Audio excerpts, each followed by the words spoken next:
आपका स्वागत है। मैं विवेक बिंद्रा, मोटिवेशन स्पीकर और बिजनेस कोच। आज की बात करेंगे आचार्य चाणक्य पंडित पे। इनको कौटिल्य और विष्णुगुप्त के नाम से जाना जाता था। पिता का नाम चाणक्य, इसीलिए इनका नाम पड़ा चाणक्य। बुद्धि के भगवान, इनकी कूटनीतियों पर चल के कई साम्राज्य स्थापित हुए। आज कई बड़ी मिनिस्ट्रीज है हमारे देश में। Education minister, home minister, finance minister, defence minister, foreign minister, ये सारी सबसे इंपॉर्टेंट मिनिस्ट्री हैं। और ये ऐसे व्यक्ति थे जो सारी मिनिस्ट्रीज अकेले देखने में सबसे ज्यादा सक्षम, और इनसे ऊपर प्राइम मिनिस्टर, ये खुद आगे चल के चंद्रगुप्त मौर्य के प्राइम मिनिस्टर हुए। नालंदा के विश्वविद्यालय में ये एक प्रोफेसर थे, एक शिक्षक थे। शिक्षक होने के साथ साथ इंटरनेशनल डिप्लोमेसी कैसे बिल्ड करनी है, पॉलिटिकल गवर्नेंस कैसे लाना है, प्लानिंग कमीशन को कैसे तैयार करना है, ऑडिटिंग मैकेनिज्म को कैसे तैयार करना है, इन सब में ये इतने एक्सपर्ट व्यक्ति। अगर आप भी बुद्धि अपनी बिल्ड करना चाहते हैं, बुद्धि का विकास चाहते हैं, इस वीडियो को ध्यान से देखिए। ये समुद्र शास्त्र में भी पारंगत थे। क्या होता है समुद्र शास्त्र? एक इंसान से बात करते वक्त उसके चेहरे को देख के बता देंगे कि व्यक्ति सोच क्या रहा है। इतना एक्यूरेट प्रेडिक्शन देंगे उसके बिहेवियर के बारे में, उसके इमोशंस के बारे में, उसके रिएक्शंस के बारे में। ये एक्सपर्टीज इनको आगे चल के कई साम्राज्य को स्थापित करने में इसकी मदद करी। इनके बचपन से शुरुआत करते हैं। एक बार चाणक्य बाहर बगीचे में खेल रहे थे।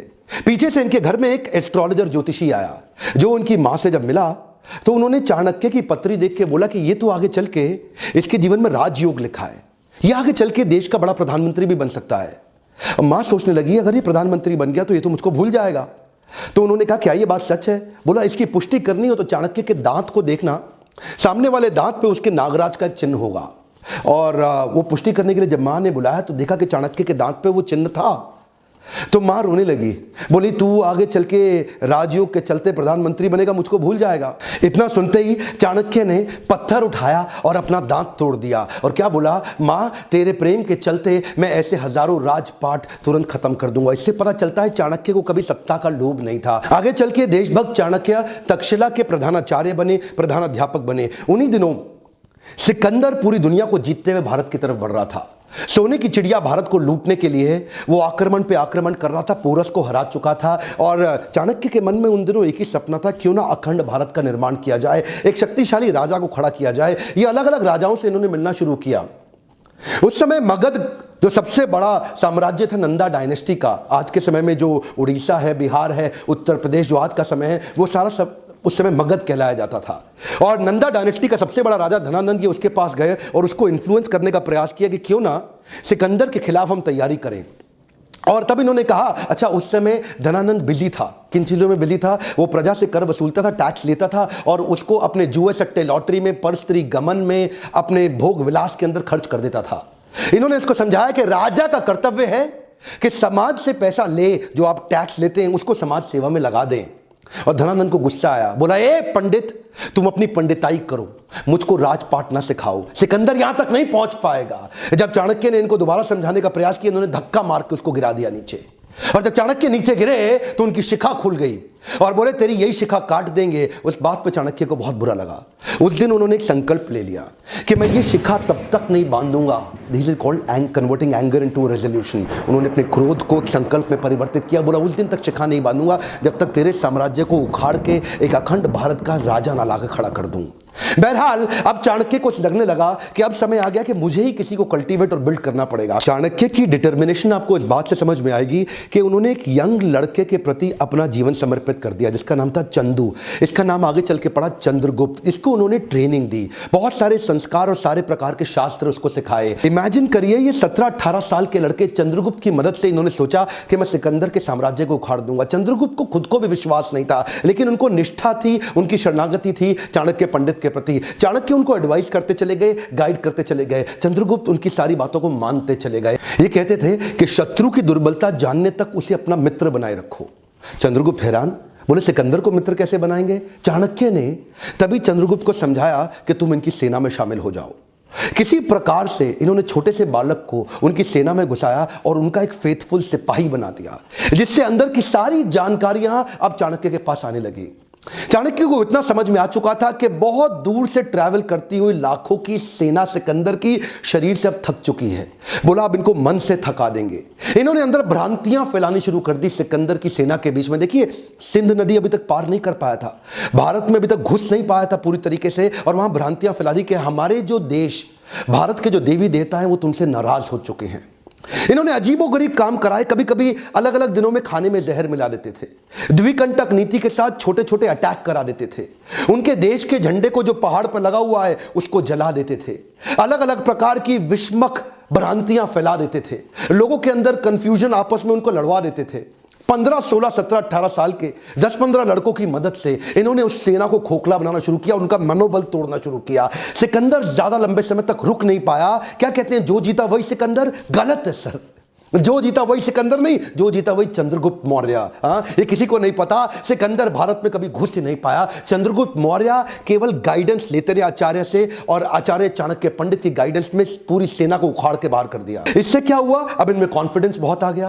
5000 हाथी घोड़ों की एक सेना बना के सोचे कि मगध की राजधानी पाटलिपुत्र पर जाकर के एक हमला कर देते हैं और धनानंद को भी उखाड़ देंगे। अब ये ओवर कॉन्फिडेंस इनके लिए नुकसानदायक रहा। ये पहुंच तो गए 5000 की हाथी घोड़ों छोटी सी सेना लेके, लेकिन आधे दिन के अंदर दोपहर होते होते ही मगध की सेना ने इनको उखाड़ के बर्बाद कर दिया, खत्म कर दिया। किसी प्रकार से चंद्रगुप्त चाणक्य ने अपनी जान बचाई, भाग करके एक झोपड़ी के पीछे जाके छिप गए। अंदर मां कुछ खाना बना रही थी बच्चे को लेके, और बच्चा वो जो गरम गरम खिचड़ी थी खौलती हुई, उसमें हाथ डाल के जैसे ही खाना खाने लगा उसका हाथ जल गया। और तभी मां चिल्लाई, अरे पागल हो गया है तू, तो चाणक्य की तरह मूर्ख है, खिचड़ी के अंदर गरम गरम हाथ डालेगा तो जल ही जाएगा। परिधि से कोने कोने से खिचड़ी को खाओ, ठंडा करके आराम आराम से, कोने कोने से खाओगे हाथ नहीं जलेगा, बीच में हाथ डालोगे हाथ जल जाएगा। चाणक्य ने जाके बीच में मगध के झगड़ा कर लिया, उसको बाहर बाहर से तैयारी करनी चाहिए थी। यह बात सुनते ही चाणक्य की आंखें खुल गई, उनको अपनी गलती का एहसास हुआ। उन्होंने जाकर के औरत के पांव छुए और बोले, माई तुमने मुझको एक नई बड़ी शिक्षा दी। चाणक्य में सबसे अच्छी बात क्या थी, वो कई बार तकलीफों में आए क्योंकि बड़ी रिसोर्सेज सेना नहीं थी। धनानंद उस समय सबसे बड़ा साम्राज्य था उनका, नंदा डायनेस्टी का, लेकिन इन्होंने जाकर के 7 स्ट्रैटेजीज बनाई। पहली जो उन्होंने मां से वही सीखी कि परिधि पे हमला करो। परिधि मतलब बाहर का सर्कमफ्रेंस, जो बाहरी घेरा होता है। तो धनानंद के बाहरी घेरे में जिन जिन राज्यों पे उसकी कमजोर पकड़ थी, जहां जहां उसकी वहीं से इन्होंने हमले करने शुरू किए, छोटे छोटे हमले करने शुरू किए, जिसके लिए इन्होंने दूसरी स्ट्रैटेजी अपनाई, विष कन्याओं की टीम तैयार करी। ये विष कन्याओं की सेना क्या होती है, बड़ी सुंदर सुंदर खूबसूरत लड़कियों की एक सेना तैयार करी, जिनको थोड़ी थोड़ी मात्रा में विष दे दे के उनको विष कन्या के रूप में तैयार कर दिया। ये पहली बार हुआ, इससे पहले कभी नहीं हुआ। दुनिया भर में बहुत सारे काम चाणक्य ने पहली बार किए, और ये विष कन्याओं की सेना वहां के परिधि के राजाओं को चूम कर अपने चुंबन से उनको विष दे के समाप्त कर देती थी। इतना ही नहीं, इसके बाद इन्होंने तीसरी स्ट्रैटेजी क्या अपनाई, जासूसों की सेना बनाई। इतने जासूसों को ट्रेनिंग दी कि जासूसों को कैसे बढ़िया जासूसी करके सारी खबर अंदर की लाके देनी है। अब चाणक्य को समझ में आ गया, स्ट्रैटेजिकली चलेंगे। ये क्या कहते थे, शत्रु के साथ लेकर के कभी गुस्से से शत्रु के बारे में मत सोचो। अगर गुस्सा आ जाएगा शत्रु के खिलाफ तो आपकी एनालिटिकल एबिलिटी खत्म हो जाएगी।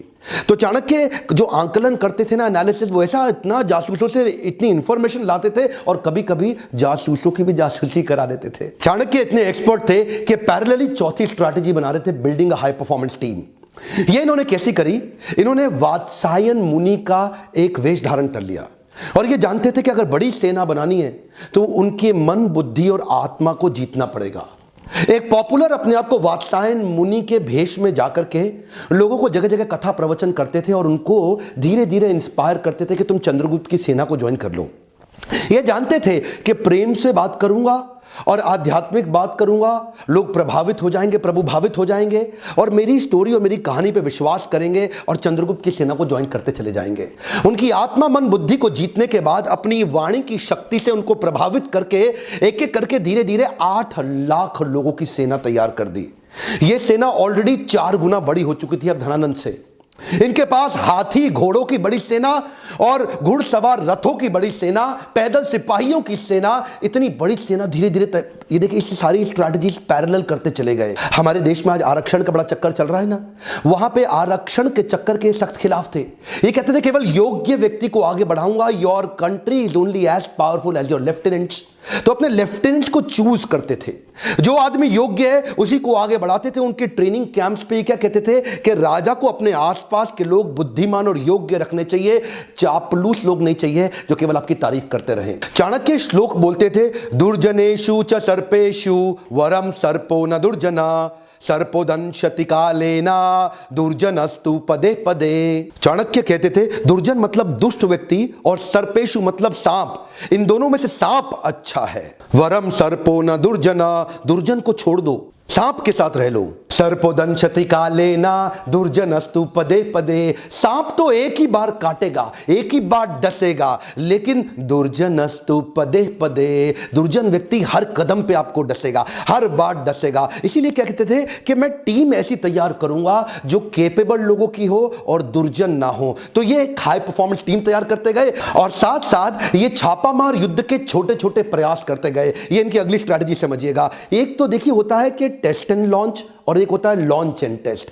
टेस्ट एंड लॉन्च क्या होता है? पहले छोटे छोटे टेस्ट करो, पायलट एक्सपेरिमेंटेशन करो, छोटा टेस्ट करो और उसके बाद उसको वैलिडेट करो। और दूसरा क्या है, पहले लॉन्च कर दो और बाद में देखना टेस्ट करके रिजल्ट आया कि नहीं आया। जो पिछली गलती करी थी 5000 घोड़े सैनिक के साथ, वो क्या था, पहले लॉन्च कर दिया, बाद में टेस्ट से पता चला कि फेल हो गए। अब क्या करते थे, अब कहते थे अभ्यास करेंगे।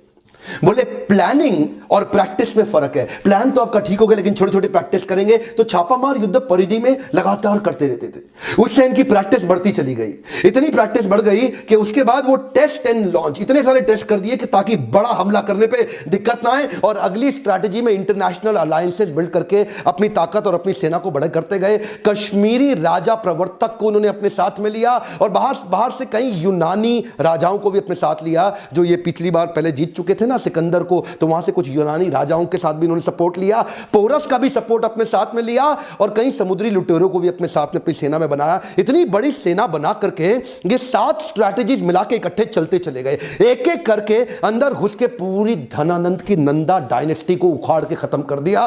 धनानंद कभी सपने में नहीं सोच पाया, वो तो शराब के नशे में रहता था, प्रजा के टैक्स को अपने मजे के लिए खर्च कर देता था। लेकिन चाणक्य जानता था अखंड भारत का सपना मुझे ऐसे ही पूरा करना होगा। ये 7 पैरेलल स्ट्रैटेजीज पे आप वीडियो को वापस घुमा घुमा के ध्यानपूर्वक देखिए। ये तो थी चाणक्य की 7 पैरेलल स्ट्रैटेजी धनानंद को जीतने के लिए। इसके बाद अखंड भारत को उन्होंने बढ़ाया कैसे? Kabul, Gandhar, Kandahar, Balochistan, Turkmenistan, Kyrgyzstan, Central Asia तक उन्होंने एक छत्र राज्य कैसे एस्टैब्लिश किया, ये अभी नहीं बताऊंगा, ये अगले वीडियो में बताऊंगा।